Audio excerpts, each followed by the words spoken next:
मैं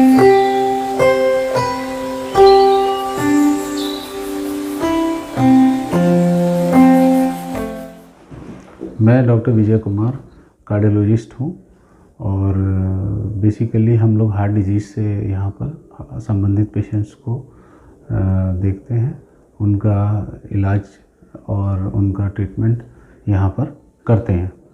इसमें जो है जैसे कोई पेशेंट आया हार्ट से संबंधित, उसको कोई प्रॉब्लम है, लाइक चेस्ट पेन है, तो चेस्ट पेन में जो है हम लोग सर्वप्रथम उसका पूछते हैं कि किस तरह का चेस्ट पेन है।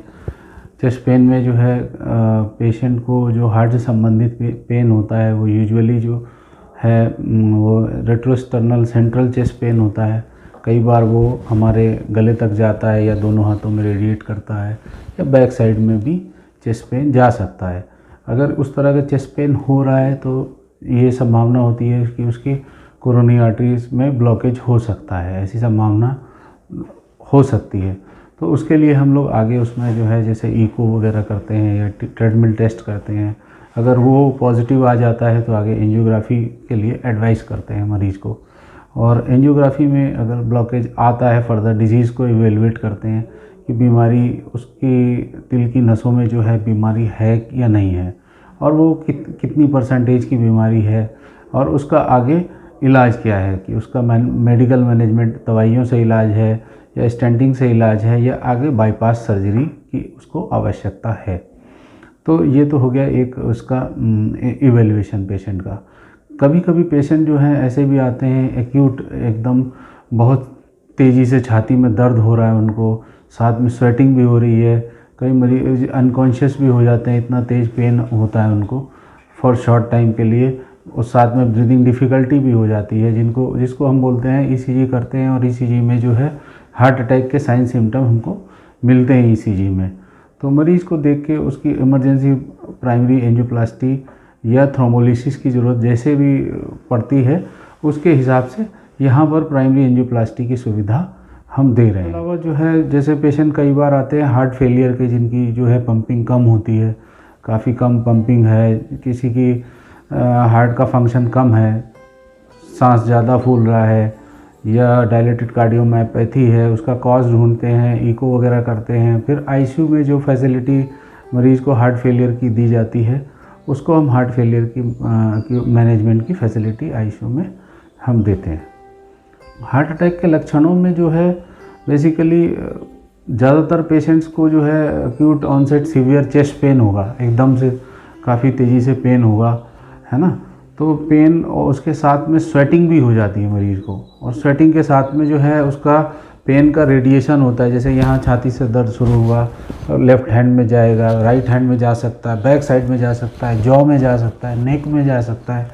तो इस तरह का अगर पेन हो रहा है, या यहाँ पर कई बार थोड़ा सा पेट के ऊपर के और इसके हिस्से में भी किसी को जलन सी महसूस होती है, तो इसको लाइटली नहीं लेना चाहिए। इमीडिएटली जो है अपने जो भी डॉक्टर हैं, आसपास कोई अवेलेबल है डॉक्टर, उनको दिखाएं, या यहाँ पर आ जाएं। यहाँ पर जो है हम उसको ऐसे मरीज़ का ईसीजी इमीडिएटली करके और उनका कंप्लीट वर्कअप इमीडिएटली कर देते हैं। तो उससे पता चल जाता है कि इसको हार्ट अटैक है कि नहीं है। ट्रीटमेंट में जो है इसमें इमीडिएटली जैसे पेशेंट आया तो हम कुछ दवाइयाँ जैसे डिस्प्रिन है और एंटीप्लेटलेट्स हैं और कुछ स्टैटिन्स हैं, वो दवाइयाँ इनिशियली हम इमरजेंसी में दिलवा देते हैं अगर किसी को हार्ट अटैक है। और इमरजेंसी में ये दवाइयाँ दिलवाने के बाद में फिर मरीज़ को जो है हम आईसीयू में ले लेते हैं और उसको प्रिपेयर करते हैं। अगर वो रेडी है एंजियोग्राफी एंजियोप्लास्टी के लिए तो एंजियोग्राफी एंजियोप्लास्टी हम उनकी इमीडिएटली कर सकते हैं। इसमें बहुत इम्पॉर्टेंट चीज़ ये है, जो सोसाइटी के लिए मैसेज है, जो रिस्क फैक्टर हैं उनको कम करना है। रिस्क फैक्टर हमारे क्या क्या है? स्मोकिंग है, डायबिटीज़ है, हाइपरटेंशन है, ओबेसिटी है ना, फैमिली हिस्ट्री किसी को है हार्ट डिजीज़ की, तो इनको देख के हमें जो है मरीज़ का उस हिसाब से इवैल्यूएशन इन स्ट्रेस फैक्टर्स को एक तो कम करना है, जैसे स्मोकिंग को बंद करना है, शुगर है तो शुगर को कंट्रोल करना है, ब्लड प्रेशर है तो ब्लड प्रेशर को कंट्रोल करना है, और किसी को स्ट्रेस है तो स्ट्रेस को दूर करने की कोशिश करनी चाहिए। तो ये सारी चीज़ें कंट्रोल करके, और किसी को कोलेस्ट्रॉल है, कोलेस्ट्रॉल बढ़ा है तो उसकी जांच करेंगे, कोलेस्ट्रॉल अगर बढ़ा है तो उसको उस तरह से डाइट के द्वारा या दवाइयों के द्वारा जो है उसको कंट्रोल करने की हम लोग एडवाइस देते हैं, और जिससे कि मरीज़ का आगे बीमारी ना बढ़ने चाहिए।